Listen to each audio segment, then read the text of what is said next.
into whether a Queenstown man and his stepson are dead rather than missing, Today heard about a stream of emotional emails sent by the boy to his stepfather prior to their disappearance in March 2015. The coroners Today heard from Constable Dave McClarty, who spoke to John Beckenridge when he called police concerned that Mike might hurt himself in February 2015. KC Lisa Preston, who was assisting the coroner, read out some of the emails that had raised concerns. The same date again, I miss you, Dad, answer back, please. And then all caps, I miss you, Dad, please answer back, same date. And these are all in the early hours of the morning of the 26th of February. Dave McClarty says in one of the emails, Mike Beckenridge said he didn't want to live, but Mr McClarty didn't feel Mike's life was in danger. The Cabinet has agreed in principle to ban offshore online betting in New Zealand to maintain the TAB's legal monopoly. Minister of Racing, Kieran McAnulty, says online gambling has eroded the intention of the TAB, which was to minimise harm and funnel money back into the racing industry. He says the time has come to crack down on unregulated competitors to the agency. Parliament was clear some decades ago that the TAB should be the sole provider of racing and sports betting in New Zealand. The explosion of unregulated offshore online competitors was not envisaged. Kieran McAnulty says he signed off on a 25-year deal with UK-based betting giant Entain to enter into a partnership with the TAB without any job losses. The jury in the murder trial of two men charged with killing a Christchurch teenager in 2021 is considering their verdict.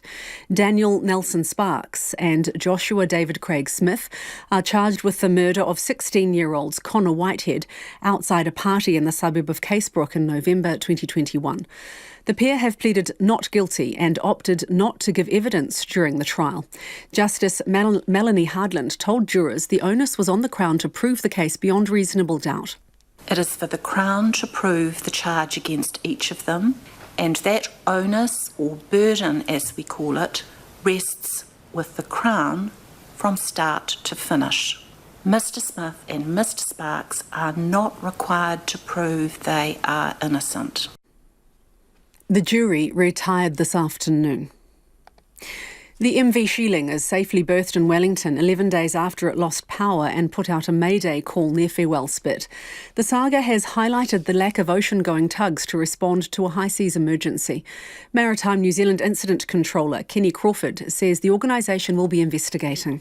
Our maritime inspectors will be looking to ensure that any repairs are undertaken with the flag state oversight and that this is done correctly. And then once the vessel departs again, we will obviously keep a monitoring role on this as well until it leaves New Zealand waters. Kenny Crawford says Maritime New Zealand is working on options to strengthen its emergency response capability in the event of a maritime disaster. Miami Zoo is causing a stir online after it posted a video of its Kiwi encounters. A video on the zoo's Twitter account has caused an uproar as it shows the nocturnal bird under bright lights and being patted by visitors. Paulda was the first Kiwi to hatch in the US city in 2019. The Department of Conservation says it will go to the zoo and also inform the Association of Zoo and Aquariums of its concerns to try to improve the housing and handling situation. The zoo has been approached for comment. And the Auckland Astronomical Society is devastated. Its iconic home has been vandalised, especially in its centenary year. Thieves have stripped the dome of the Stardome's telescope of its copper, leaving it out of action for the foreseeable future. Society Treasurer Niven Brown says it built the Stardome back in the 60s. He says it's sad the copper was pinched for a few dollars. To sport now, and the Blues appear resigned to being without All Blacks' first five, Beauden Barrett, for Saturday night's key Super Rugby clash with the Hurricanes. The winner will earn a home quarter-final. Barrett limped off with a cut to his heel in the Blues' win over the Reds last week. Fullback Stephen Perofeta confirmed as much at training today when he said Barrett was a big loss for the side in terms of experience and skills. The Warriors have called on UFC middleweight champion Israel Adesanya to give them a training boost ahead of this weekend's NRL match against Brisbane. Adesanya joined training yesterday, taking part in the team's wrestling session and also giving a talk on the difficulties he's faced on getting to the top of his sport. Skipper Tohu Harris then got the chance to take on the world champ. He hadn't been told the rules that we follow, so there was no chance in hell of getting him down. So I got mangled up there a couple of times, but no, it was fun. It was a good experience. The Denver Nuggets are into the NBA basketball finals for the first time with a 113-111 victory over the LA Lakers, completing a 4-0 series win. Denver will play the winner of the Eastern Conference Finals, in which the Miami Heat have a 3-0 lead over the Boston Celtics. And Newcastle United will rejoin Europe's Elite Champions League competition next season after a 20-year absence following a 0-0 draw against struggling Leicester City. The result guarantees Newcastle a top 4 finish in the Premier League. That's the news. Our sheep numbers are falling. And they're bloody hard work, Don. And we've got an ageing workforce. You know, I'm 64. I'm just out on the farm now, mustering lambs, about to crutch them and drench them. It's not easy. The West Coast is thriving. There's lots of opportunities here, and you're only spending about a quarter of your salary on servicing a mortgage. And the smell is not going away in Bromley. It's that foul, vomity smell. It's silagey and vegetable-y, and it's all gone off. That's what it smells like. A Nose for News morning report weekdays from 6 on RNZ National. And we're funded through New Zealand On Air. You're with Susanna Leatawa next on Checkpoint. Right now, the short forecast from Met Service to midnight Wednesday. Northland and Auckland, showers clearing from Auckland tomorrow morning. Coromandel, Bay of Plenty and Waikato, fine apart from some showers this afternoon. Gisborne and Hawke's Bay, showers but rain today from the Wairua district northwards, possibly heavy. Waitomo to Wellington, including Taihape and Taupo. Also Wairarapa, fine today, partly cloudy tomorrow with isolated showers south of Taupo. Nelson, Marlborough and Canterbury mostly fine, but scattered showers about Canterbury and eastern Marlborough tomorrow morning. Bulletu Fiordland, fine spells and isolated showers, periods of rain in Fiordland from tonight. Otago and Southland, partly cloudy, a few showers about the south coast.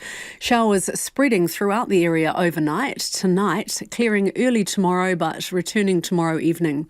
And for Kohu, Chatham Islands, partly cloudy, a few showers tomorrow. The time is 7 minutes past 5. I'll have traffic news and headlines at about 5:20.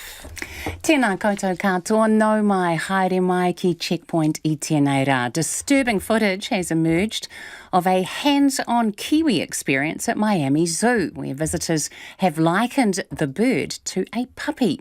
In the video, the Kiwi is on display in a fully lit room with no greenery to mimic its usual habitat, and zoo visitors gathered round, excitedly getting up close to experience it. The Department of Conservation has announced it's taking its concerns to the zoo over how the bird is being treated.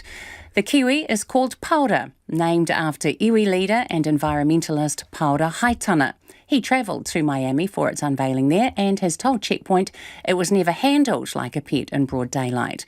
As Louise Tanuth reports, the viral video has Kiwi experts worried about its welfare. Are you ready for a once-in-a-lifetime animal encounter? Meet the Kiwi, one of the world's rarest and most adorable birds, right here in Zoo Miami. In this video that Zoo Miami posted to social media, visitors surround Paura the Kiwi as he sits on a table under bright lights, despite being a nocturnal creature. He loves being pet. He's like a little dog and he loves his little head being pet. Another video shows Paura in a brightly lit enclosure before retreating to the darkness of his hutch. Just a few seconds later, the keeper opens the door and exposes him to the light again. Yeah, he does a little skip, and when he'll stand there until it gets dark before he goes in the box, and then you wait like 5 seconds and it's magic. He'll be. So he wants to be in the dark and go back to sleep. The bird was named in honour of New Zealand environmentalist and iwi leader Paura Haitana, who was part of a delegation that visited Zoo Miami for an official ceremony after the bird hatched back in 2019. While he wasn't immediately able to view the video himself, a description over the phone was enough to cause Mr Haitana real concern. It goes against our cultural understanding of the bird. It goes against everything New Zealand, really, because it's our native.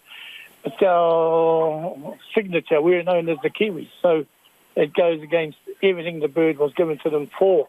It was given to them to be put in an enclosure that was in semi-darkness. It should have been in semi-darkness. It's a nocturnal bird.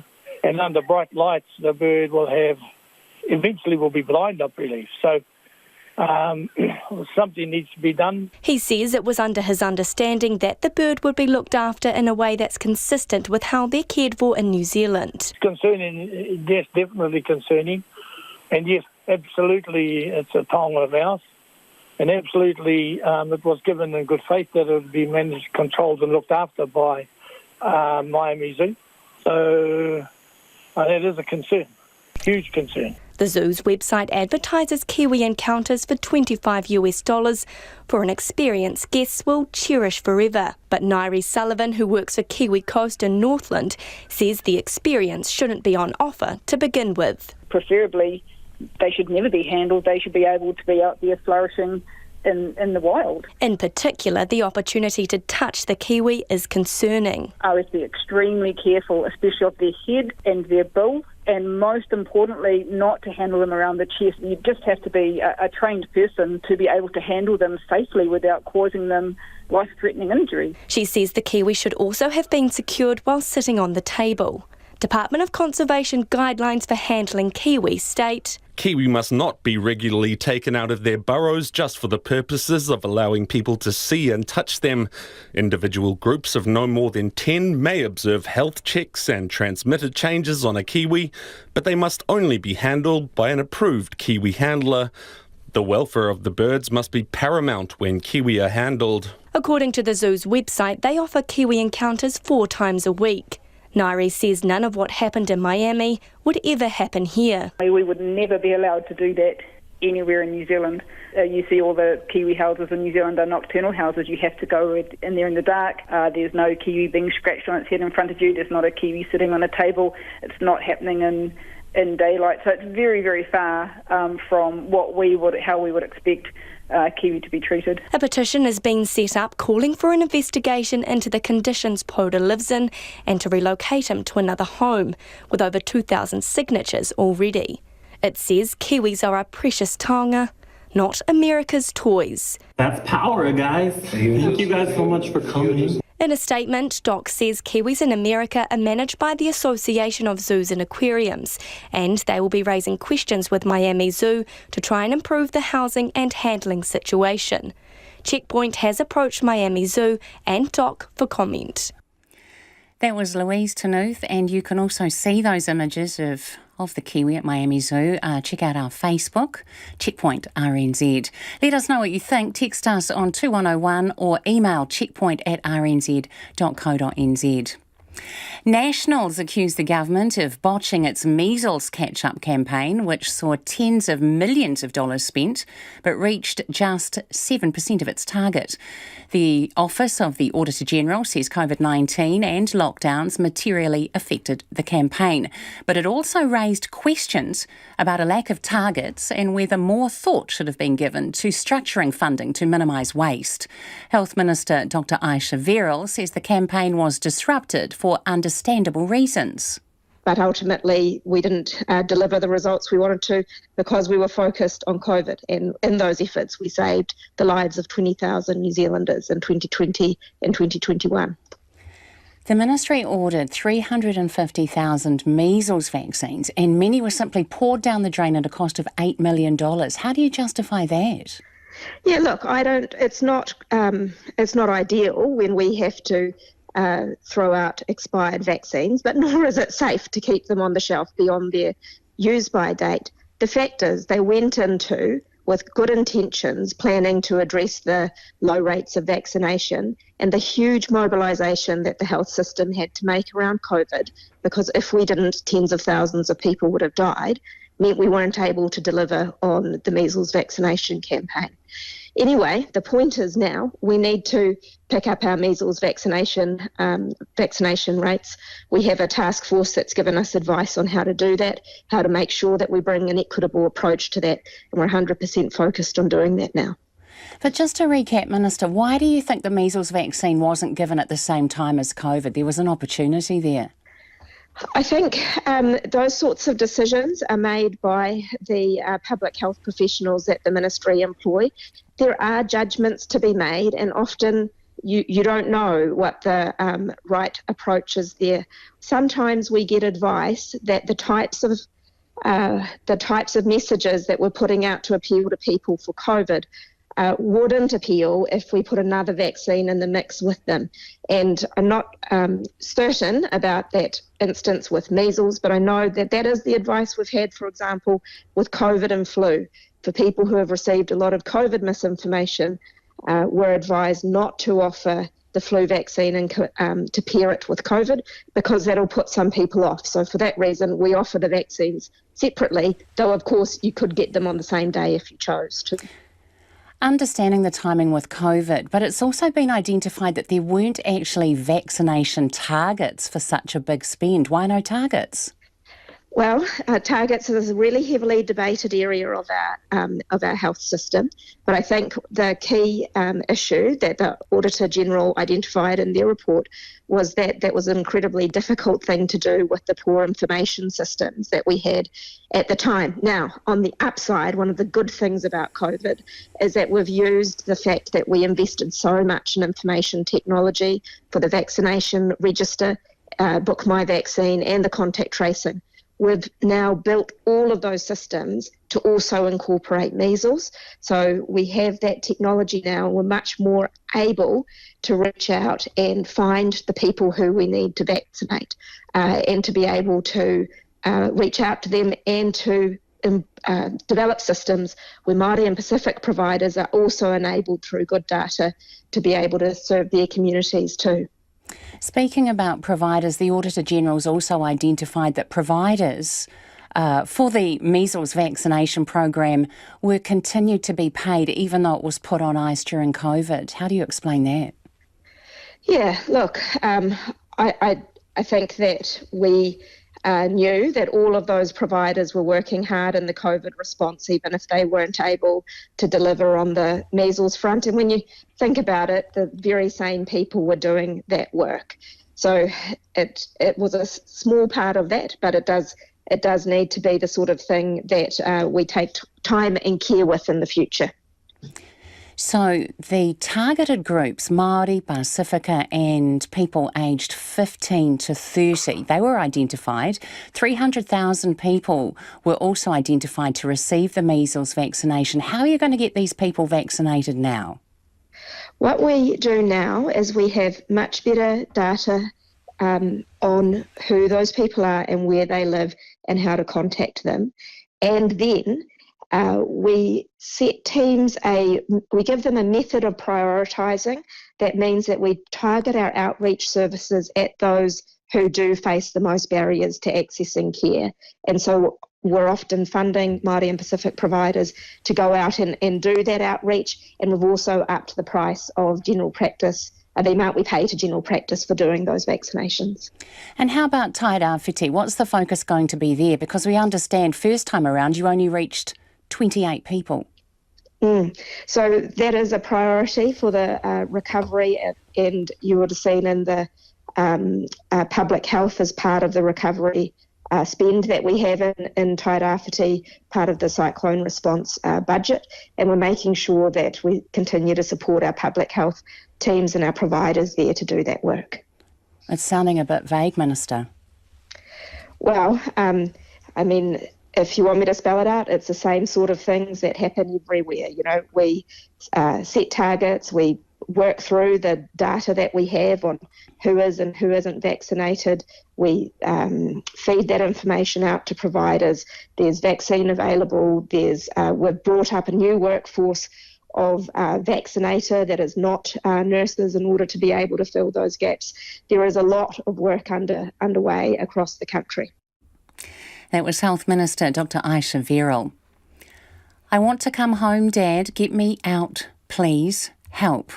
Emails from 11-year-old Mike Zhao Beckenridge to his stepdad John Beckenridge before the pair disappeared 8 years ago have been read out in court. A coroner's hearing is underway to determine whether they're still alive. John Beckenridge picked up his stepson from school in Invercargill in March 2015. They were spotted in the Catlins and John's car was found at the bottom of a cliff there. No bodies have ever been found and Mike's mum strongly believes he's still alive. Rachel Graham has been at the hearing. Mike Beckenridge sent his stepdad several emails pleading for his help. Counsel for the police, Deirdre Elsmore, read out more than 20 of them from a month before the pair disappeared. Please, I'm begging, I cry every day for you. I miss you so much, Dad. Find me, Dad, and you said we can do that thing. Answer back. I have only 2 hours of internet. Answer if you love me. I want to come home, Dad. I do not want to be here. Get me out, please. Help me. I miss too much and love you. I'm crying for you all the time. Love you, miss you, from your lovely son, Mike. John Beckenridge called police on the 1st of March, saying the emails made him concerned about Mike's welfare and asked for an immediate welfare check. The inquiry was dealt with by Constable Dave McLarty, who had responded a few days earlier to a complaint from Mike that his mother had hit him. When Dave McLarty arrived at the house, Mike admitted he had made the allegation up because he hoped to be sent back to his stepdad. Constable McLarty says Mike told him he was going to continue to misbehave. That he was dead set on getting what he wanted, I think, and he wouldn't listen to what anyone was trying to tell him. He was just a stubborn child, essentially. The court also heard from Aaron Dempsey, a detective with the CIB in Invercargill, who took part in the search for John and Mike in the Catlins area after their disappearance. He said they found a campsite on March 19th, which was later confirmed to be John and Mike's. They monitored that site covertly overnight, hoping the pair would return, and then, during the day, searched the wider area. He says he got very close to the cliff, which the pair's car went off, but he explained the terrain was very difficult to navigate and search. It's just very undulated and rolling ground, very coastal, very hard to potentially access unless you really had the right vehicle to get there or a larger vehicle. I remember considering going into there, but potentially thinking the vehicle might not be sort of capable of doing that. Aaron Dempsey also said the search had really struck a chord with locals, with many people joining the search for the pair in the isolated and sparsely populated area. The hearing is continuing. It's 5:22. You're with Checkpoint on RNZ National. Kia ora e te iwi, ho mai o whakaro. Don't forget you can text us on 2101 and you can tweet us at Checkpoint RNZ, Facebook us, Checkpoint, or email checkpoint@rnz.co.nz. Anei a iwi me ngā pito kōrero. An inquest into the disappearance of a Southland man and his stepson in 2015 has heard evidence of 11-year-old Mike Beckenridge begging for his stepfather's help. A coroner's hearing is underway to determine whether Mike and his stepfather, John Beckenridge, are still alive after their car was found at the bottom of a cliff in the Catlins. The emails were read out in court, which also heard that John Beckenridge had called police saying he was concerned for Mike's immediate welfare. The environmentalist and iwi leader, whose name was gifted to a Kiwi at Miami Zoo, is concerned at reports in the ways the bird is being treated. The nocturnal bird is being handled and displayed to visitors under bright lights and out in the daytime. But Pauda Haitana told RNZ's Louise Tanuth for Checkpoint the news was hugely concerning as Kiwi a taonga. He says the handling goes against the culture and understanding of the bird. The Health Minister says the news that millions of dollars of measles vaccines were poured down the drain because they had expired was not ideal. Dr Ayesha Verrall told the programme that public health officials had planned to address the low rates of measles vaccination, but the pandemic changed all of those plans. And the Minister of Transport is confident that the bus driver shortage will be mostly dealt with by the end of this year and that services will improve. Michael Wood says the shortage peaked at about 860 vacancies last year, but has now dropped to 460. Those are the headlines. Looking at traffic in the main centres in Wellington, Adelaide Road is still only open to southbound traffic until further notice. And in Auckland, a breakdown has been cleared northbound from Vic Park Tunnel, so there may be residual delays there heading towards the Harbour Bridge. Our next traffic news and headlines are at 5:40. Olympic sports are being told to seek alternative sources of funding or face reducing their games preparation. Last year, High Performance Sport New Zealand made a $131 million 3-year investment in 46 sports in the funding cycle, which aligns with next year's Paris Olympic Games. It was the first time high performance money had been guaranteed to a sport for a period longer than a year. Now its Chief Executive Raylene Castle says sports need to maximise their revenue with corporate partnerships if they are to maintain their current level of competition. There's no doubt that costs are increasing and sports are making much tougher decisions about who travels, how often they travel, when's the most important time in preparation for an Olympics to travel. So those decisions are being taken by sports, and we work really closely to make sure that they can balance those types of tough decisions and not impact performance. Now we're joined by sports reporter Felicity Reid. Kia ora, Felicity. Kia ora. Now, what are some of the challenges with sending sports out to chase the corporate dollar? Well, those tough economic times that we're describing here that are hitting elite sport, they'll actually also be hitting those businesses, the very businesses that they're going to get the money off. So it's part of, at the moment, you would think that there's not that many businesses within New Zealand that are making the kind of profit that would allow them to make a significant investment in a sport. So this is the point where Raylene Castle's suggesting that they get a bit creative, in her words. And she's saying that smaller sponsors should come together to sort of combine their forces, I guess, behind a athlete or a coach, and also perhaps a sponsor wants to support a boat or just sponsor one athlete rather than a whole Olympic team. So it's all of part of that is sending out all of these Olympic sports into what I was speaking to a sponsor, to a club that's already chasing sponsors, and he's described it as a cluttered sponsorship market. So you're sending all these additional sports, Olympic sports, into a market which the likes of, say, the Wellington Phoenix or the New Zealand Rugby Super Rugby franchises are already trying to get the money out of. It's a bit difficult that Wellington Phoenix was saying for sports that aren't the bigger sports, so the likes of the rugby, the cricket or the netball, it's harder work for them to actually make an impact in the corporate market and to sort of snare those corporate dollars. He was saying that they have to sort of take a different approach in what they can offer a sponsor. And I sort of see as well for an Olympic sport, a lot of preparation for the Olympics actually happens overseas. Not a lot of the international competition is happening in New Zealand. If we think about the water sports, maybe like the rowing, the canoeing, the sailing, all of these are taking in international preparation. These are World Cups held in waters overseas. So for a sponsor based in New Zealand, that's a limited payback that they're going to get, or limited visibility even for these athletes in the New Zealand market.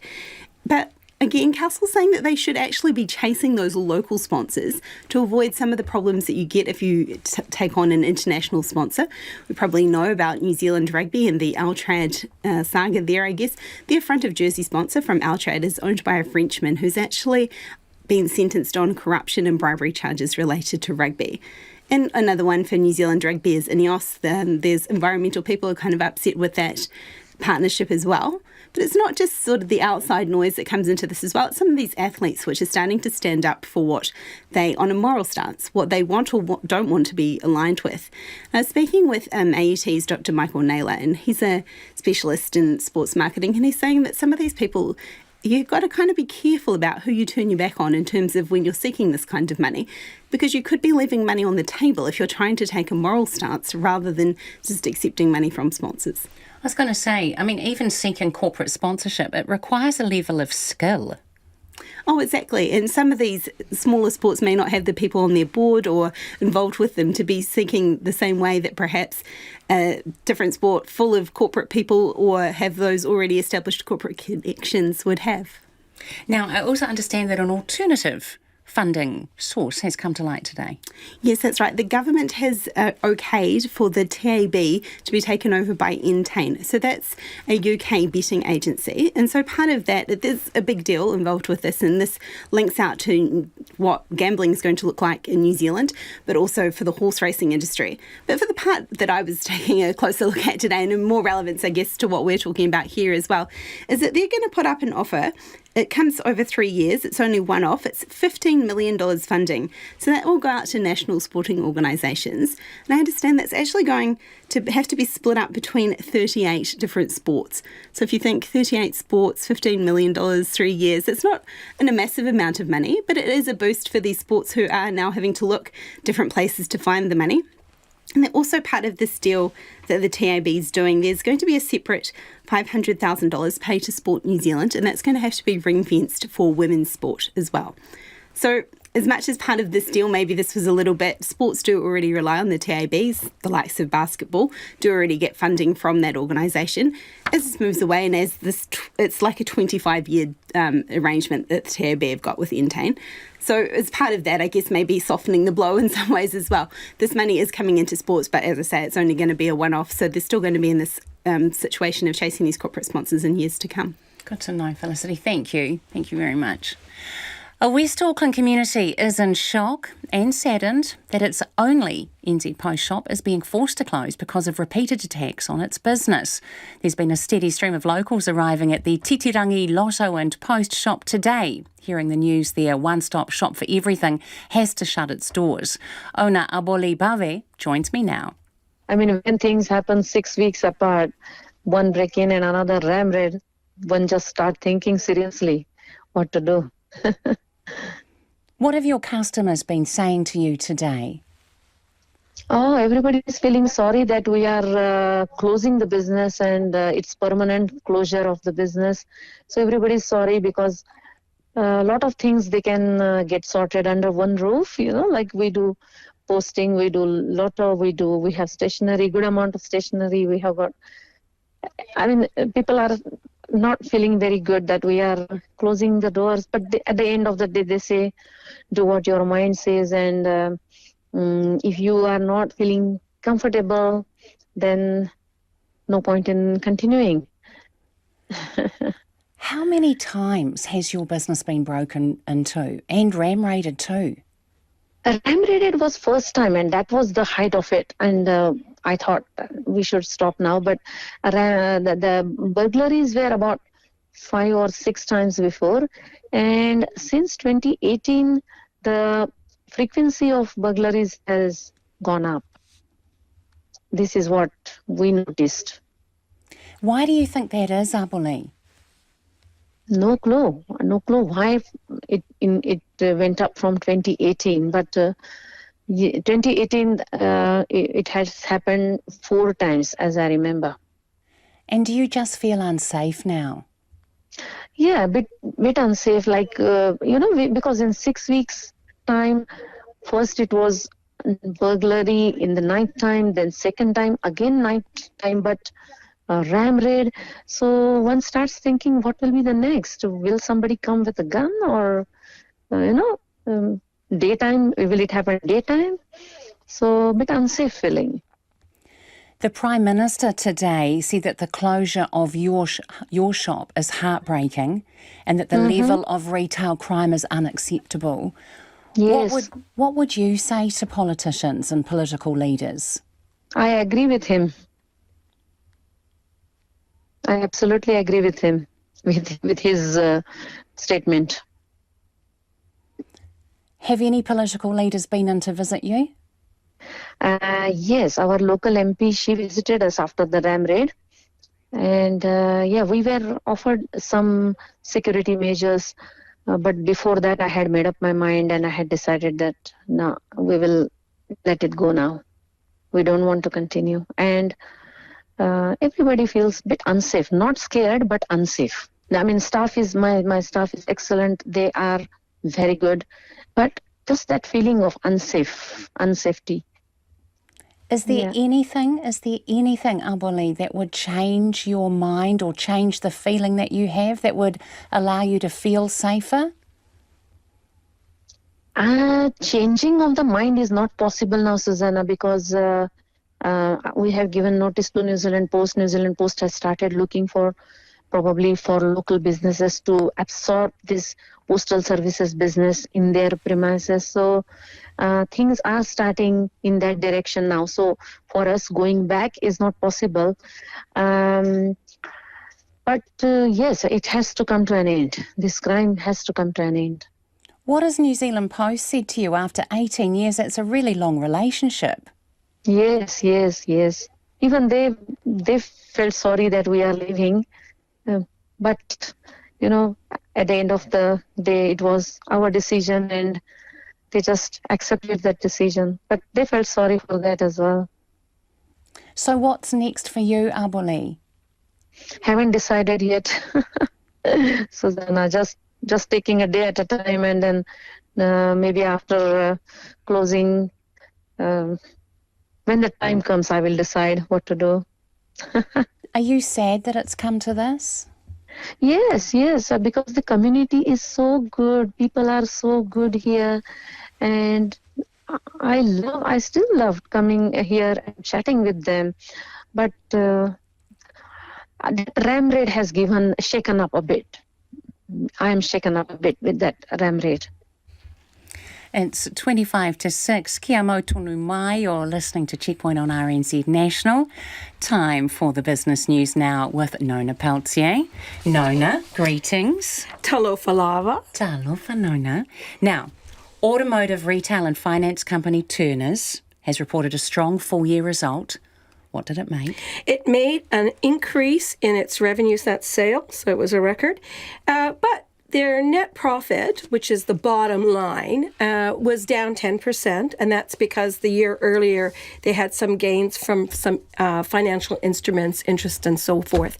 This time around, their profit, excluding that, is up 4%, so that's a pretty good result in a tough economic conditions that's facing the company. They said that their auto business, so they sell secondhand cars, right? And is quite strong. So their retail sales there rose 28% in the year. So that's quite strong, and that compared with 26% the year earlier. And that reflects still very strong demand for secondhand cars. And the company is expecting that interest rate hikes that are expected to continue through this year is going to make it a challenging year.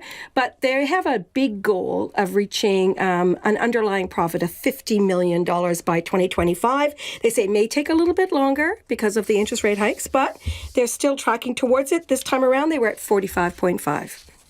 Okay. Now, the signs of the slowdown in the economy are growing. What's the latest? Yeah, so this is the ANZ truckometer. Now, it's quite an interesting, innovative economic indicator, and it really shows us what's happening today in terms of the economy. So, for example, the light traffic measure is what's going on in terms of consumer spending. That's what it reflects, whereas the heavy traffic index reflects what's going on in terms of economic production. So in that case, the ANZ's truckometer, it dropped 2.8%. That's in light traffic. So that's what, consumer activity. 2.2%, and that's really in the heavy traffic. So that's economic production. Mm-hmm. What that says is that there is a downturn in the economy. And what's really interesting is that we've heard from Treasury recently with the government's budget that there is, they've taken the recession off the table. The ANZ truckometer indicates that recession is definitely on the table in the second half of the year. What's going to be really interesting is what happens tomorrow with the Reserve Bank on their monetary policy. They're going to come up with their OCR. There's some variation there on what people are expecting. Whatever happens, it's going to be a surprise to the market because half the market thinks that the Reserve Bank is going to lift the OCR by, say, 1/4 percentage point, where others are saying maybe it's going to be half. And, of course, there's others who say, well, there's going to be no recession, so why bother, right? So we'll find out tomorrow. And is that in the morning tomorrow? I can't think of what time it is. I think it's it is in the morning. Okay. So what we're left with here is the NZX Top 50 Index down 0.4%. That's a 49-point drop to 11,944. But that's really reflective of what's going on in Asia. And that's because so Asia's doing pretty good today. We're down, but we were up yesterday. So what's going to be interesting is where the U.S. is on their debt negotiations. That's the big thing that's hanging over the market. U.S. federal interest rates and so on. That's a big thing. So the fact that the Kiwi is steady at 62.8 US cents, 94.5 Australian and 50.5 pence. is a very good sign. Now, I'm not sure what time the OCR comes out tomorrow. As a matter of fact, I'm confused. I know, but I sowed a seed in your head. Go and find out. Well, I'm sure someone will tell us. They'll know. Because that wasn't in my notes. So that's all I can say to you. Always Smarty. a pleasure. Always a pleasure. No, always a pleasure. Thank you. In breaking news now, we've just had some breaking news in. Auckland Council has confirmed to Checkpoint hundreds of jobs will be disestablished across the council and its agencies. 160 will be lost within Auckland Council itself. Another 200 full-time jobs will be disestablished from Tātaki Auckland Unlimited, which is the council's entertainment and economic development agency. It comes as Mayor Wayne Brown tries to curb a budget blowout of more than $325 million. And staying in Auckland, it could be another 3 years before trains are rolling through the city rail link. The construction's expected to finish by November 2025, but will then have to undergo major testing before it can open to the public. Meanwhile, several businesses have shut up shop because of the noisy roadworks. Tall mesh fences and road cones at their doors have just become too much. Luca Foreman asked the ones who are still open about the delay. I'm here just off of Victoria Street West, where much of the CRL construction's taking place. You can probably hear some of that noise behind me. Looking around, I can see a lot of closed storefronts, a lot of for lease signs, empty buildings, as the construction takes up quite a lot of the area here. Jagdish Naran is the manager at Roma Bloom's Florist in the CBD. He's not surprised to hear it likely won't be open till 2026. We were told originally 21, now it's 24, 25. We're just not surprised anymore. I think we're over it. Naran says the noise from the construction is a huge problem for business. They try their best to mitigate, but how can you mitigate that? You can't stop it, eh? He also says the construction has made the area a dead zone for foot traffic. Are you going to go to that restaurant with all this noise and digging and everything going up? Are you really going to come and get flowers from me? Bruce Glover has owned the Mexican Cafe on Victoria Street for 40 years. His restaurant has a deck with a view over the construction below, and he says it's been a nuisance for his staff and customers. They asked to come inside because the noise, the dust, the fumes from the machinery and so on and so forth come up. And it just makes it very difficult to run a restaurant, basically. Mr. Glover's seen several restaurants around him close due to the disruption. The Italian restaurant just around the corner, also he had to close down. He just could not, he was just not getting the customers. In fact, it was just about impossible to get into his front door, so people didn't come in. He closed down. I was on his last night. The poor guy, he was crying. Though he says once the project's finished, it will be a big boost for the city. I think it's a great project. It's fabulous. It's very good for the city, very good for the whole flow of people through the city. Meanwhile, Auckland's Mayor Wayne Brown wasn't surprised to hear the trains won't be running until at least 2026. I knew it was always going to be later than what the completion date was, but I didn't know the actual date until today. It does seem as though it's taking longer all the time. And Transport Minister Michael Wood says the testing time is crucial, since the CRL is the first railway of its kind in New Zealand. And that's why there's a bit of a gap between finishing the physical works and the services running, which we estimate for 2026.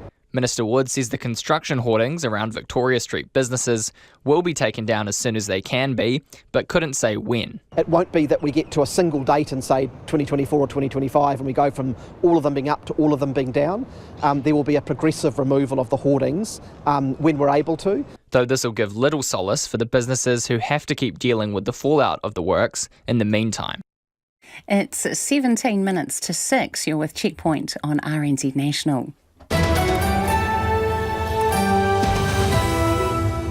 Kia ora te iwi, ho mai o whakaaro. Don't forget you can text us on 2101 and you can tweet us at Checkpoint RNZ, Facebook us Checkpoint or email checkpoint@rnz.co.nz.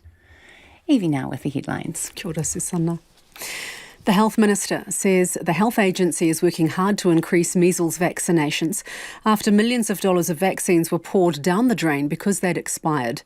Dr. Ayesha Verrall told Checkpoint that the back-end infrastructure developed during the COVID-19 pandemic would help them ramp up a measles vaccination program. She says a lot of work recruiting staff and reaching out to primary healthcare providers was already underway. Business owners in Auckland's CBD have expressed their disappointment that the long-awaited City Rail link now won't be open until 2026. Retailers have complained about foot traffic dropping during construction, while others have said the noise and dust from the work outside their businesses have also resulted in fewer customers. Several owners told RNZ's Luca Foreman for Checkpoint that after years of delays, they are just resigned to the deadline being pushed out. Auckland Mayor Wayne Brown says the completion date has been changing for a long time.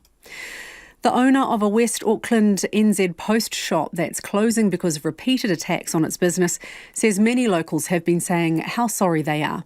The Titirangi Lotto and Post shop owner Abole Bave told the program that many were also saying how important the shop was in providing a range of services for the community. And the Department of Conservation is looking at how Miami Zoo is treating a kiwi, with the bird being handled and displayed to visitors under bright lights and out in the daytime. Those are the headlines. Looking at traffic, nothing to report currently in the main centres apart from a PSA really in Wellington. Adelaide Road will stay closed until further notice to northbound traffic. Our next news and weather are at 6 o'clock. Thank you, Evie. While Auckland grapples with a shortage of bus drivers, concerns are mounting for the safety of the existing workforce. A trial of protective perspex screens around drivers is underway, with a survey of more than 200 seeing largely positive feedback so far. But the Minister for Auckland and Transport, Michael Wood, says it's just part of a more complicated solution to stem the violence bus drivers have been putting up with. Reporter Tom Taylor and camera operator Nick Munro have this report. Michael Wood says it's no secret New Zealand has a shortage of bus drivers.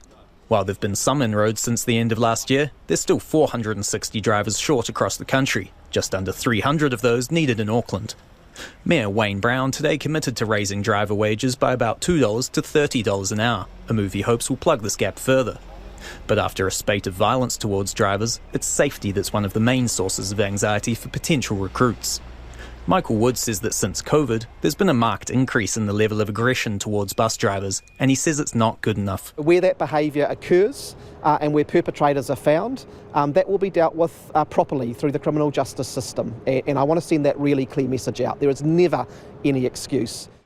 Just 2 months ago, an Auckland bus driver was hospitalised after being stabbed on the job. Drivers have said they're scared someone's going to be killed at the wheel, and they're calling on Auckland Transport to do more to protect them. So, in a bid to boost their safety, some of their buses have now been fitted with perspex screens separating patrons and drivers. I'm in the driver's seat of one of the ubiquitous red CityLink buses that travels from Wynyard Quarter all the way up to K Road. Now, one of the latest features in at least this bus is a protective perspex screen behind which the drivers sit, giving them a sense of security. And while this is just a prototype at this stage, this protective measure is something that could eventually be rolled out across the entire Auckland fleet. First Union researcher and policy analyst Edward Miller's been advocating for bus drivers for the last 3 years. In that time, he's heard some concerning stories. Certainly the growth in violent and aggressive behaviour towards drivers has been very, very concerning.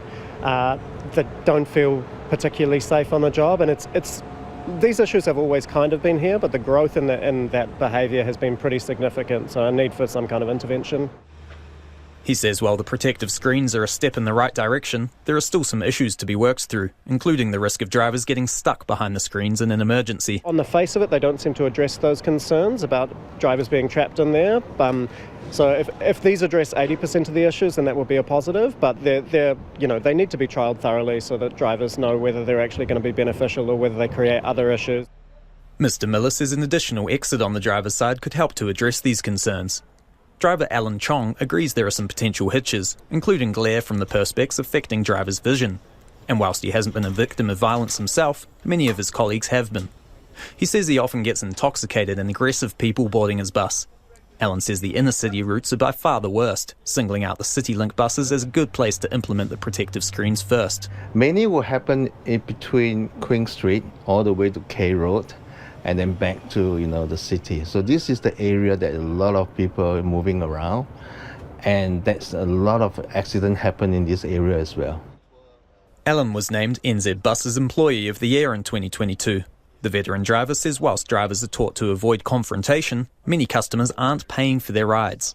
And he says the protective screens in the trials may have even emboldened the fare dodgers. Every day you will have maybe about 10 to 20 passengers. So add up, I think will be about 5 to 10% of the passengers come out without a proper payment. Michael Wood says screens are just part of the package when it comes to tackling violence against bus drivers, while complex social issues at the root of the issue need to be addressed. But it's also about what we're doing at ground level in terms of dealing with the underlying causes, whether that's substance abuse, mental health issues, police having enough resources at the front line to pick up on particular problems, and we've got work happening across all of those areas at the moment. Mr Wood says a larger presence from transport officers, as seen on Auckland's trains, may also be part of a wider solution. It's coming up to 10 minutes to 6. Kia mau tonu mai, you're listening to Checkpoint on RNZ National. Thieves have ripped around $200,000 worth of copper off the prized Zeiss telescope at Auckland's Stardome Observatory. Police say burglars appear to have accessed the telescope dome on the roof by scaling scaffolding that's in place for repairs, and this happened on Sunday night. Joining me now is the Chief Executive of Stardome, Victoria Travers. Kia ora, Victoria. Oh, tēnā koe, Stefana. What happened?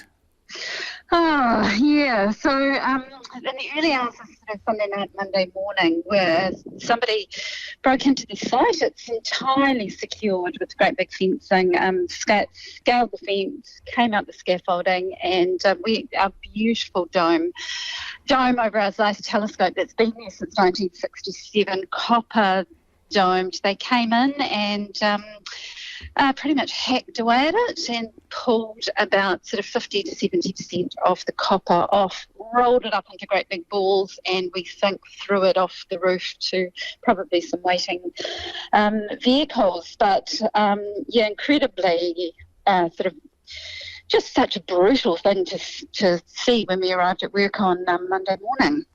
Tell us about the Zeiss telescope. What does it do? Oh, sure. So it was installed in 1967.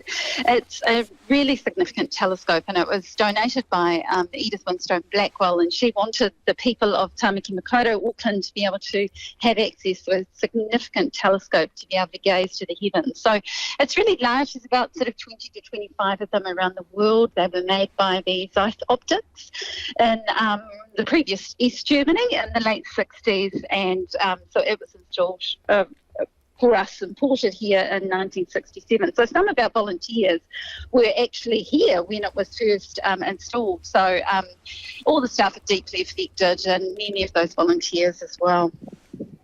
And how about the cost? Because this damage is very dramatic. How much is it going to cost to repair? So we're working through that at the moment, and we'd originally thought it was around 200,000, and this afternoon I was told it could be upwards of that by, it could be in the realm of 350,000. It's because it's so sort of bespoke, and it's such a very particular piece of work, and it has, timber underneath it. There's mechanics, so it moves and the aperture opens. So, but the actual value of the copper was probably only a couple of $1,000s, but the damage that's caused is really, really significant. So we're just sort of working our way through how we can, raise some funds and work through our insurance claim from here. CCTV, did anyone see anything? No, and the copper dome, whoever it is, this wasn't just a chancer who came past it. Somebody knew it was under there. We've been doing these roof repairs, so it was covered. So whoever it was knew the copper was there. They knew that that this was an opportunity to come in and get it. And it was pretty planned, and would have taken quite a few people, and would have taken probably quite a bit of time to get it all off. The police have put out a call for public information. What do you know about what's come to pass so far? Did anyone see anything? No, sadly, because if anyone knows where we are in Tamatanga Koto, we're on the slopes of Maungakiakea. Beautiful, unbelievable location, Wahi Tapu, we're so happy to be there. But what it means is that we're surrounded by a lot of parkland, so there wasn't a lot of opportunity, it's not next door to houses or anything like that. The police forensics team had come, though. They took as much evidence as they could, and all scrap nettlers have been alerted, I understand, and we're just hoping that something comes through and, maybe if anyone sees anything suspicious, and it will stick out. There'll be great big balls of copper leaf or copper sheet. Ngā mihi, Victoria, thank you. No. The Chateau Tongariro Hotel looks unlikely to reopen its doors anytime soon. The Tongariro National Park landmark closed indefinitely in early February amid concerns about its structural soundness. Now in the hands of the Department of Conservation, it's being treated as a seismic hazard. Jimmy Ellingham reports. The Chateau returned to DOC's stewardship after the hotel's long-term operator, Car New Zealand, withdrew. Despite interest from other parties in running the chateau, there's no indication of when it will reopen. Sam Clarkson, director of nearby Scotel Alpine Resort, says its absence is great. It certainly will have an effect over winter, both from the accommodation perspective, well, for the public rather than just ourselves. But where it will affect us is in the ancillary services offered by the chateau, which is the pub and the restaurants, which of course are now closed. But people still need somewhere to eat, and they're going to be knocking on our door. Mr Clarkson says that might sound good, but Scotel is already at capacity. It's actually pretty unpleasant for everyone concerned looking for somewhere to eat, and we really aren't capable of meeting their needs because we're already full. We can't just pile 500 people into our restaurant. It doesn't work like that. You see, the chateau in its heyday had 3 restaurants and a cafe, and now they're all gone.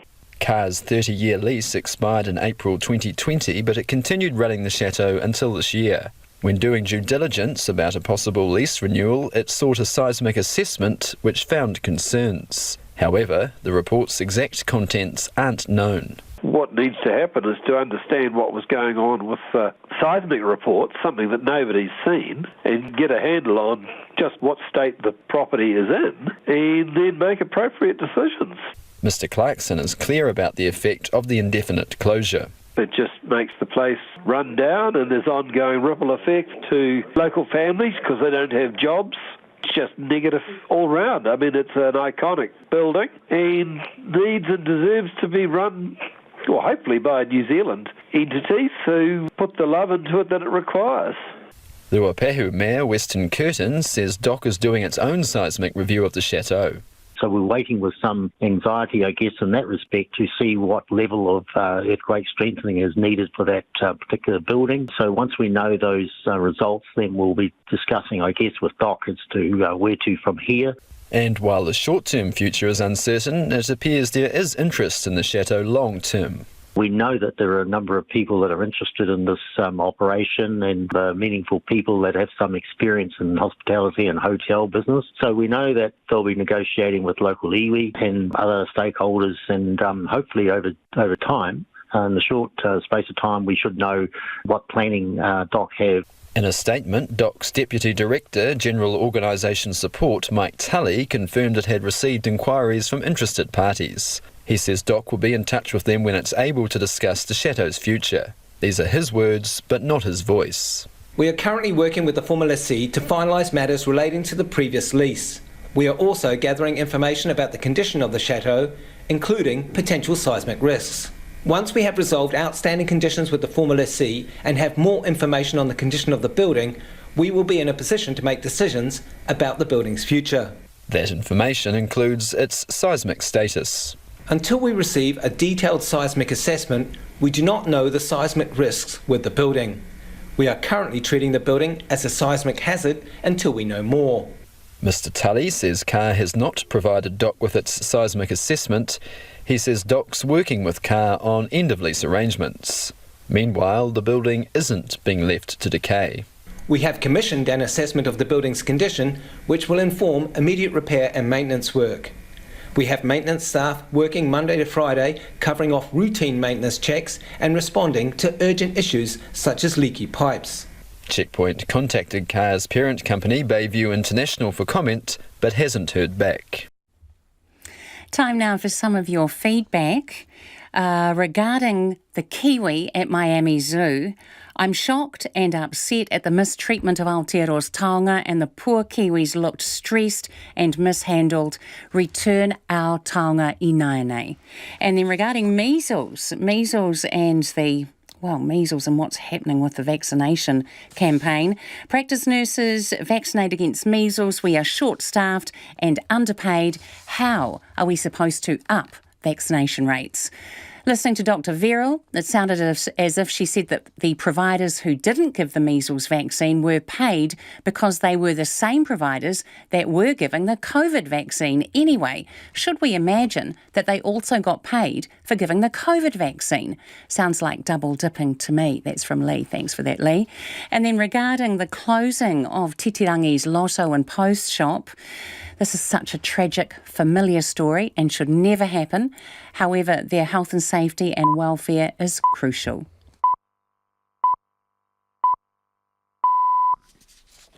RNZ News at 6 o'clock. Good evening. Tēnā tātou. Ko Iwi Ashton tēnei. Auckland Council has confirmed hundreds of jobs will be lost across the council and its agencies. 160 will be lost within Auckland Council itself. Another 200 full-time jobs will be disestablished from Tātaki Auckland Unlimited, which is the council's entertainment and economic development agency. It comes as Mayor Wayne Brown tries to curb a budget blowout of more than $325 million. An iwi leader and environmentalist says a Kiwi named after him living at Miami Zoo was never meant to be handled like a pet. Disturbing footage has emerged of a hands-on Kiwi experience at Miami Zoo, where visitors have likened the bird to a puppy. The nocturnal bird, named Paura, is being brought out multiple times in daylight to be patted. Paura Haitana travelled to Miami for the Kiwi's unveiling in 2019 and says he's concerned over how it's been treated in the videos. It's a taonga of ours, and absolutely it was given in good faith that it would be managed, controlled and looked after. Miami Zoo has been approached for comment. A police officer who helped with the search for a man and his stepson missing since 2015 says he later realised he got very close to the area where their car went off the cliff. A coroner is holding a hearing to determine if John Beckenridge and his 11-year-old stepson Mike Zhao Beckenridge are missing or dead. Aaron Dempsey, a detective with the CIB in Invercargill, says he later realised he'd passed by near the cliff top above where the car was later found in the sea, but the terrain was very challenging. Very hard to potentially access unless you really had the right vehicle to get there or a larger vehicle. I remember considering going into there, but potentially thinking the vehicle might not be sort of capable of doing that. Aaron Dempsey says it was very undulating and rolling ground. The SPCA says the government shouldn't need to wait until after the election to make a decision on banning greyhound racing.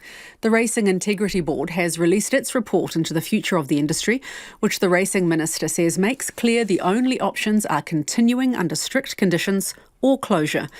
A second report outlines a strategy for closing the industry down, should that be the outcome.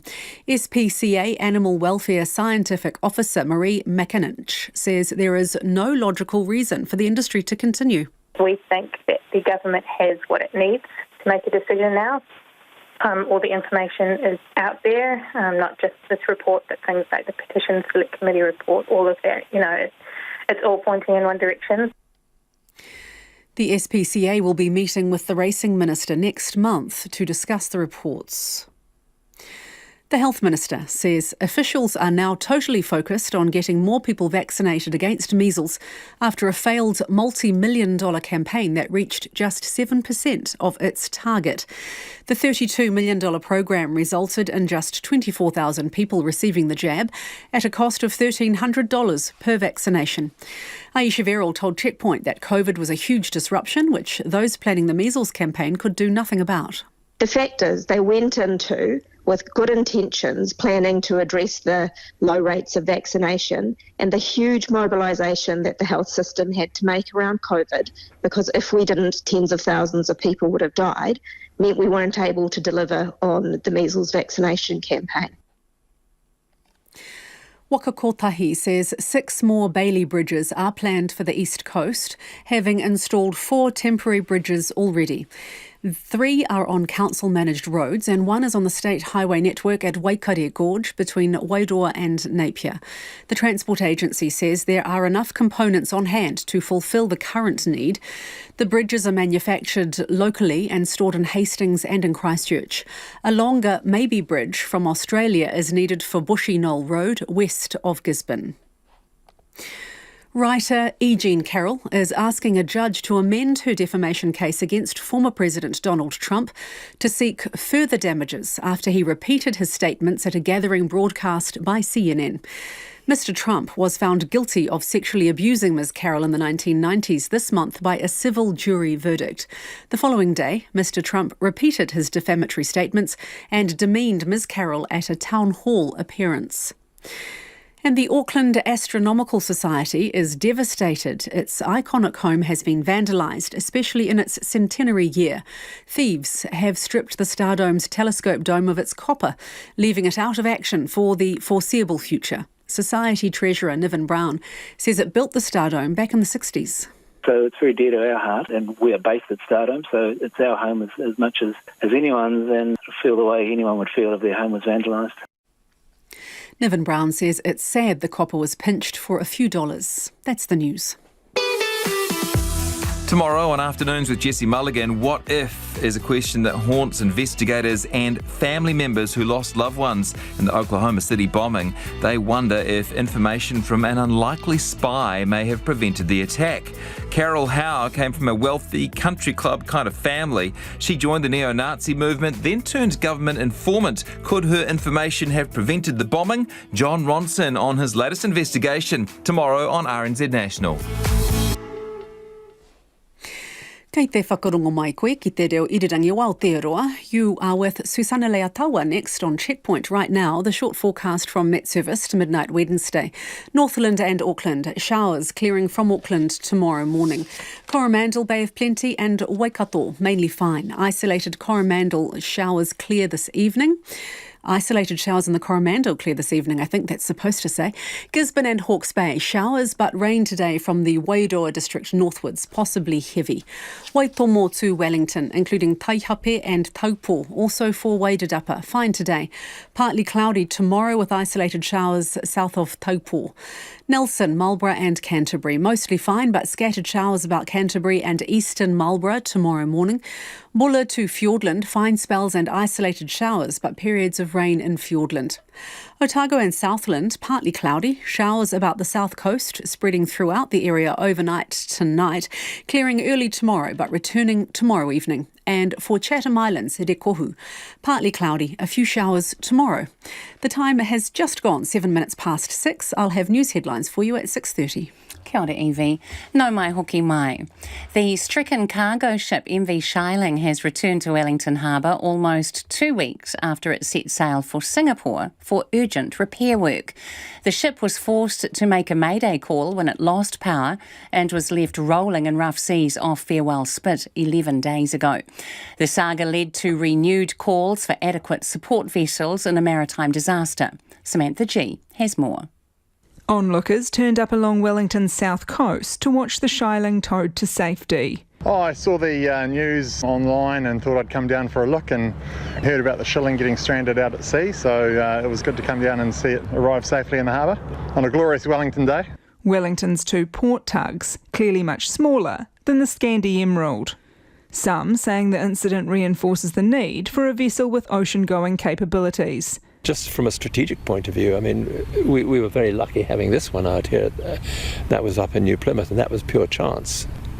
It does seem, given the nature of where New Zealand sits and the weather around us and possible mishaps, etc., around the place, that there should be a tug of that capacity. Others worried about what would have happened if the Scandi Emerald wasn't able to assist. You don't really appreciate it till you see the ocean-going tug beside the other ones. And I don't know why we don't have them, considering what our harbour and the Cook Strait is like. It's just mind-blowing.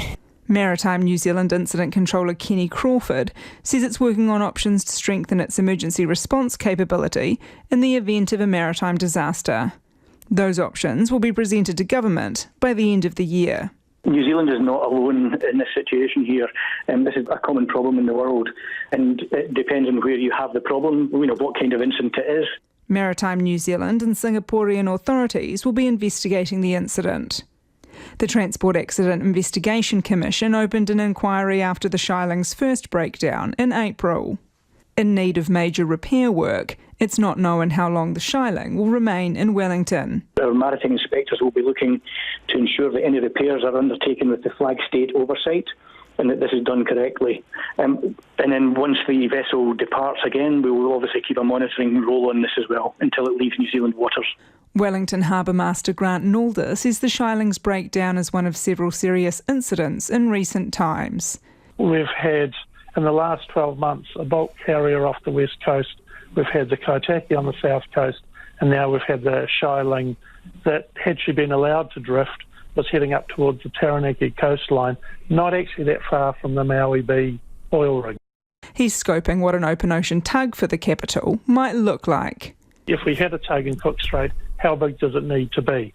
Because that's sort of the starting point. What do we need? We need to know how big the solution is to the problem, and then we have discussions around how it might be provided or how it might be funded. Greater Wellington Regional Council Chair Darren Ponter says we can no longer rely on luck to avoid a maritime disaster. Clearly in the past, people have determined that the risk wasn't sufficient to be able to have the tow capability on the Cook Strait. We're saying, I suppose, that with climate change, with more severe events, with more traffic on the Cook Strait, we have to have another look at that. Darren Ponter and Marlborough Mayor Nadine Taylor are meeting with Associate Transport Minister Kiri Allen next week to outline their concerns. Russian authorities are claiming an armed group has crossed from Ukraine into Russia's Belgorod region, and clashes there have injured a number of people. There have been blasts from what appear to be an attack on targets in the region. A paramilitary group, which calls itself the Liberty of Russia Legion, says it's working inside Russia to overthrow President Putin. Moscow says it's hunting Ukrainian saboteurs, but the government in Kyiv denies any involvement. The BBC's Steve Rosenberg has more. Smoke in the distance, the first hint of the drama ahead. Russia said saboteurs had forced their way from Ukraine into Russian territory. The BBC's located this video to a border checkpoint south of Belgorod. It appears to show military vehicles having crossed over. Ukraine denied responsibility. It said Russian citizens from two paramilitary groups were behind the attack. The Russian army sent in reinforcements. Local residents couldn't believe what was happening. The local governor, Vyacheslav Gladkov, announced a counter-terrorist operation. He said he would take special measures and impose temporary restrictions. Tonight, Russian TV claimed the Ukrainian army was behind the incursion. It said civilians had been wounded and people were being evacuated. In recent months, this part of Russia has felt increasingly like a war zone, with a series of explosions in Belgorod, suspected Ukrainian drone attacks, forcing people here to take cover.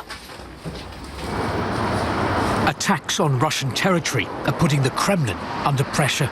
One of the Kremlin's justifications for launching the so-called special military operation was national security, making people here feel more secure. But before Russia's war in Ukraine, life in Belgorod region and in other Russian regions close to the Ukrainian border was calm and peaceful. There were no explosions, no sabotage groups breaking through. It very much looks as if the full-scale invasion of Ukraine has had the opposite effect. For now, though, there's no sign of those in power in Russia changing direction. America is getting close to the brink of a self-imposed economic disaster, as US politicians still can't agree on the debt ceiling. US House Speaker Kevin McCarthy has been meeting with President Joe Biden. He says while discussions have been productive, differences still remain. Congress sets the debt limit, determining how much the government can borrow. If the limit isn't raised, the government can't pay its bills. CNN's Brian Todd looks at how everyday Americans could be affected. Among the first people who could be impacted by a default, Social Security recipients. I can't even begin to imagine what they will feel, what people will feel if they're not getting what they budgeted for, what they retired and knew they were going to have coming in every single month. What happens to the Social Security payments of more than 65 million Americans if the U.S. defaults on its debt? They'll ultimately get a check, but it'll be late. And the longer the default goes on, the later that check will get. And then what? They can't pay the rent. They can't put food on the table. A default could also affect payments to food stamps recipients, American military veterans who receive disability payments, and active duty military personnel. Could mean that we have people fighting in dangerous environments overseas who don't get their pay on time. According to Moody's, if a default lasts about a week, close to 1 million American jobs would be lost. And if it drags on for 6 weeks, 7 million jobs. How? Analysts say the payments withheld to Social Security recipients and others would trickle into other sectors of the economy. Suddenly, Social Security retirees, military people who get paid by the federal government, civilian employees wouldn't be able to go out to restaurants as much as they normally would. Social Security recipients who may be living from month to month on their benefit payment would themselves have to back up their payment to all the people that they owe money to. Analysts say the stock market could also take a dive during a default. Americans' 401ks and other savings would see substantial losses. Even if a deal to avoid default is reached at the last minute, experts say, cutting it that close could hurt those accounts. Financial market participants don't like uncertainty. In the face of uncertainty, they seize up and grow more risk averse, and that tends to send prices down. Indian Prime Minister Narendra Modi has arrived in Sydney as part of his official visit to Australia after meeting Pacific leaders in Papua New Guinea. Mr Modi wants to strengthen Delhi's relationship with Canberra amid China's rising ambitions. This afternoon, he's addressing a rally in Western Sydney where up to 20,000 of his supporters are expected. But Mr Modi is a controversial figure. He may be popular with some, but many human rights groups condemn his treatment of minorities in India. The ABC's Gavin Coote is at Harris Park in Western Sydney. The streets of Harris Park are alive with excitement and shop fronts are decorated with orange, white and green.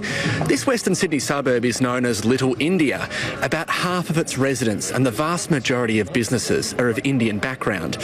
So the arrival of the country's leader in Sydney has brought a flurry of activity here.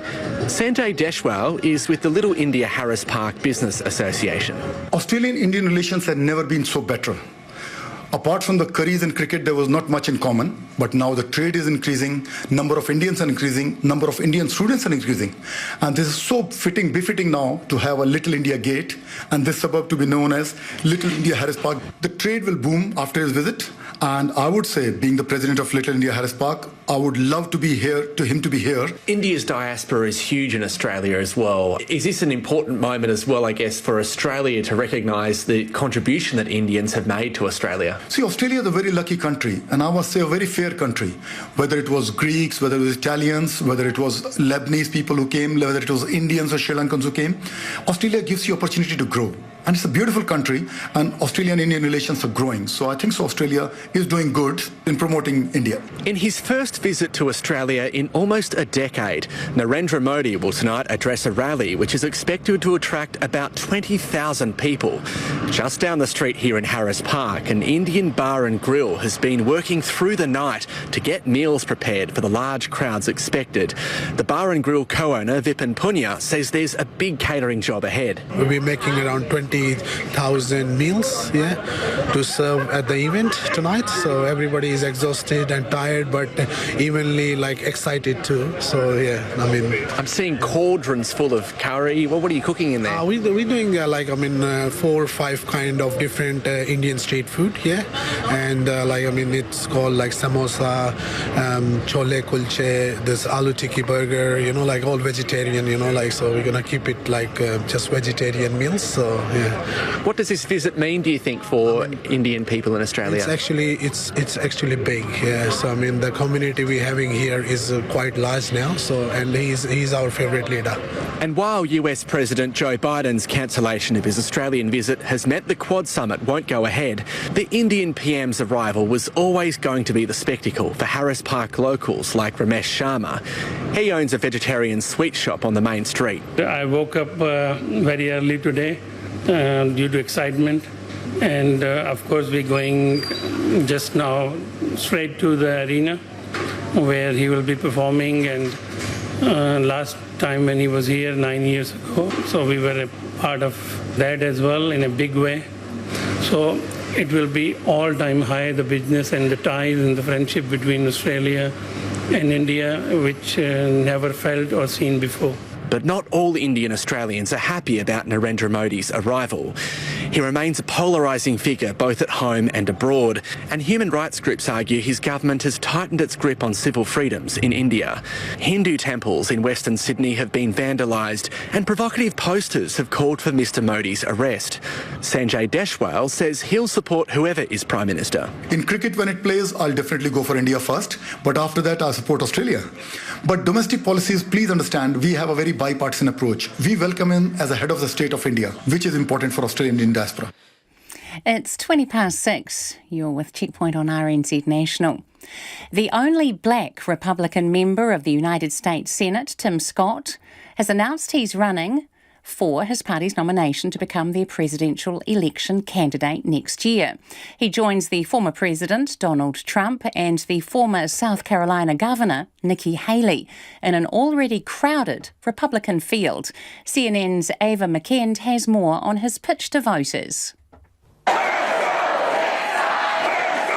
South Carolina Senator Tim Scott officially jumping into the 2024 presidential race. We live in the land where it is absolutely possible for a kid raised in poverty, in a single-parent household, in a small apartment, to one day serve in the People's House, and maybe even the White House. The only black Republican in the Senate, Scott emphasizing his personal story. I'm living proof that America is the land of opportunity and not a land of oppression. Pitching himself to Republican voters as a formidable challenger to President Joe Biden. Our nation, our values, and our people are strong, but our president is weak. And appealing directly to the GOP base on border security. If our southern border is unsafe and insecure, it's not our country. End over culture wars. I will be the president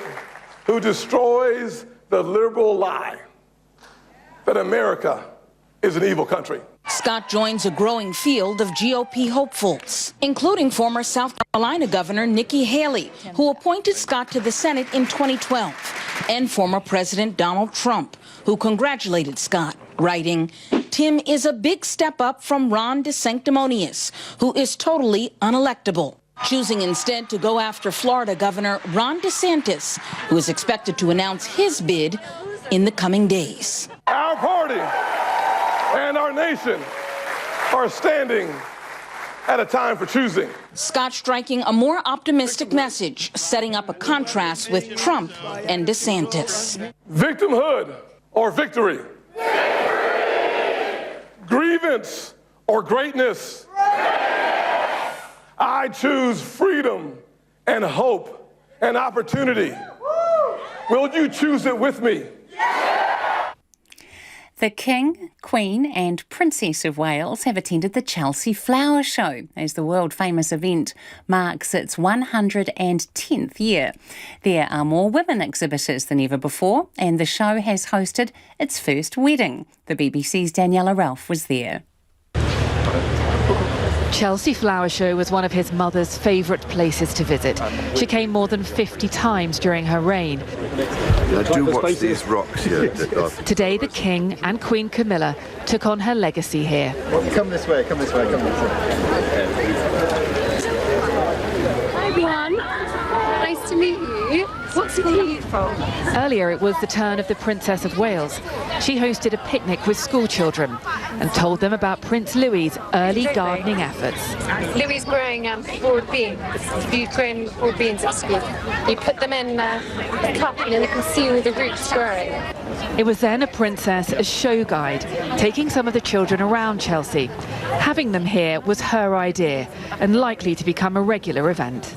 Can you go to the kiddies that this was just a blank canvas, wasn't it? I was really excited and I couldn't wait to meet the princess. She was talking about like bugs and plants, and she was talking about nature. She was like telling me like what habitats live there and like how they did that thing. She's passionate about children playing in nature, and she was so happy that the children were allowed to actually go into the garden, so it was a real treat.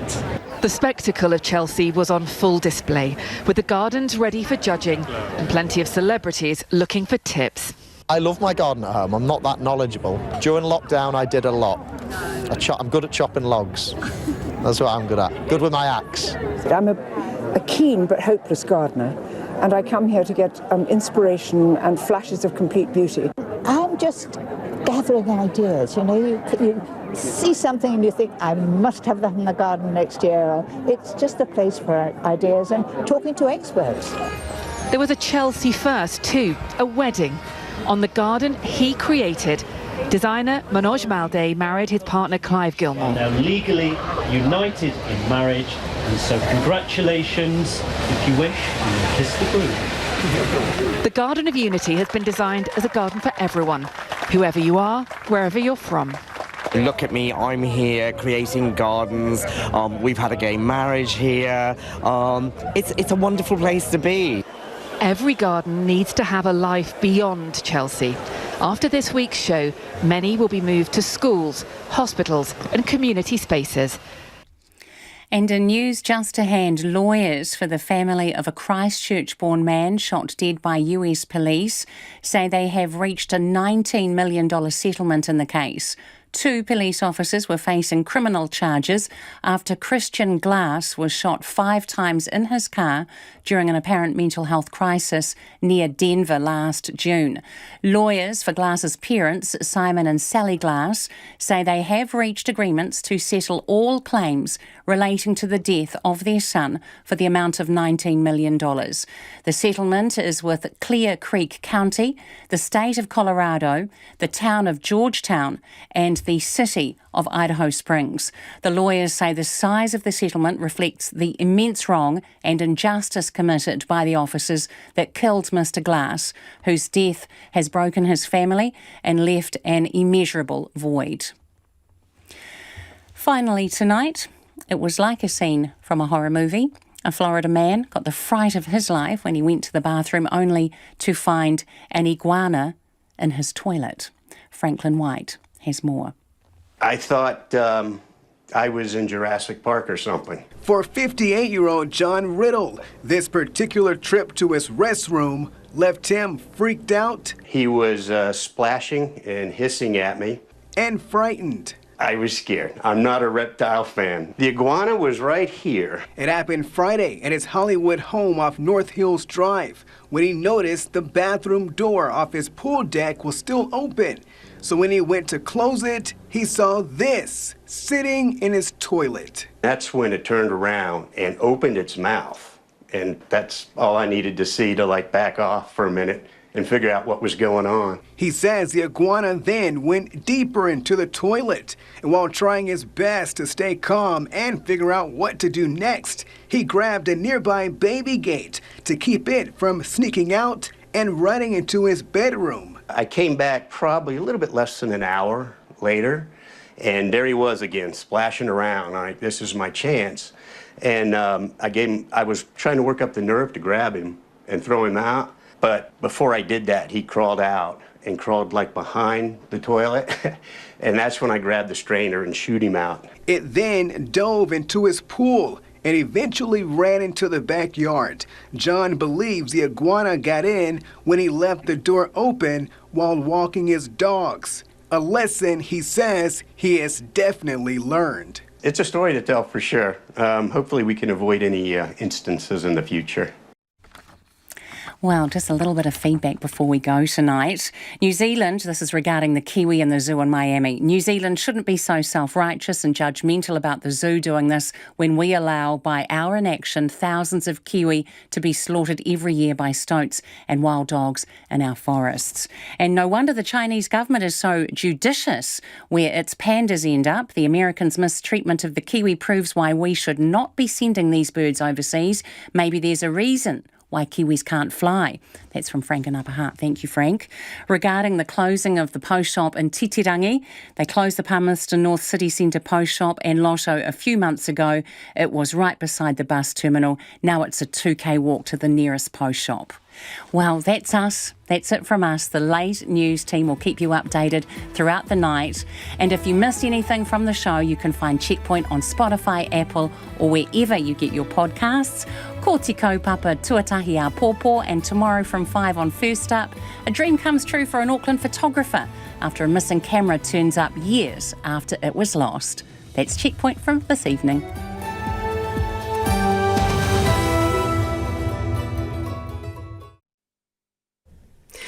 RNZ News headlines at 6:30. Good evening, I'm Evie Ashton. More than 350 jobs across Auckland Council and its agencies will be cut as it struggles with a budget shortfall of more than $325 million. Police have formally named the first 3 victims of the Loafers Lodge fire in Wellington, with one a well-known street entertainer known to many as Mike the Juggler. And outrage is growing over the way Miami Zoo is treating a Kiwi, with a prominent environmentalist saying it's not supposed to be treated as a pet, but a taonga. Those are the headlines. Our next news and weather is at 7. This morning on First Up, heartfelt advice about teenagers and fast cars from a mother who knows. We just wish that he had made that choice to not get in. Sometimes you have the gut feelings that things aren't right, and just to listen to that. And National Deputy Nicola Willis on the promise to bring back $5 prescriptions. Well, I do regret the way that I communicated that, because I think that we are really clear that we don't want the prescription charge to be a barrier to anyone being able to access medicine. Your prescription to the First Up podcast is still free. Join me, Nathan Rarere, weekday mornings live from 5 on RNZ National, also free. No mai anō, I'm Evie Ashton. You're with me through until 7 o'clock. It's currently 29 minutes to 7. On the detail tonight, winter illness season is upon us. Can the health system cope with the inevitable increase in demand that comes with it? Here's Tom Kitchen. Cast your mind back to last winter. Hospitals across the country are in panic with record-level delays and a record number of patients. Demand for urgent medical attention is already high, with some people waiting more than 24 hours to be admitted to hospital, and EDs so full that ambulances are unable to unload patients. A woman who left Middlemore Hospital's emergency department in the early hours of Wednesday morning, after being told it would be hours before she could be seen by a doctor, returned a few hours later critically ill and died in intensive care. A Christchurch GP says the winter illness workload is the worst he's experienced in his 30-year career. Long hours, extra days, staff off sick, themselves sick. It's stressful. And with temperatures dropping, winter illness season is upon us again. Health Minister Ayesha Verrall has laid out 24 steps to try to prevent overloaded hospitals and clinics and, of course, burnt out doctors and nurses. GPs and pharmacies have been given more powers to help ease the pressure on the health system this winter. The government's making paracetamol free for children at pharmacies, and virtual healthcare is being expanded. But will it make a difference? They are all good ideas. I have concern of the ability to have them all up and running effectively for winter. Kia ora, I'm Tom Kitchen, and today on The Detail, COVID, flu, other coughs and colds. Are we bracing for another winter as bad as last year? And will the government's plans to help ease the burden on our overstretched health system actually work? As newsroom political reporter Mark Dolder reminds us, last winter was pretty grim. We actually set a new record for deaths of any cause in the last week of July of last year, where more than 950 people died in a week, including 150 of them of COVID. So that's more than 20 people dying a day from COVID. Mark's reported extensively on the COVID-19 response in the broader health system. Heading into winter, he's taking a close look at what's going on now. We get these numbers of influenza-related hospitalizations each week. Looking at the first week of April, last year there were 0 influenza-related hospitalizations, but this year there were 120 influenza-related hospitalizations. And so that tells you, the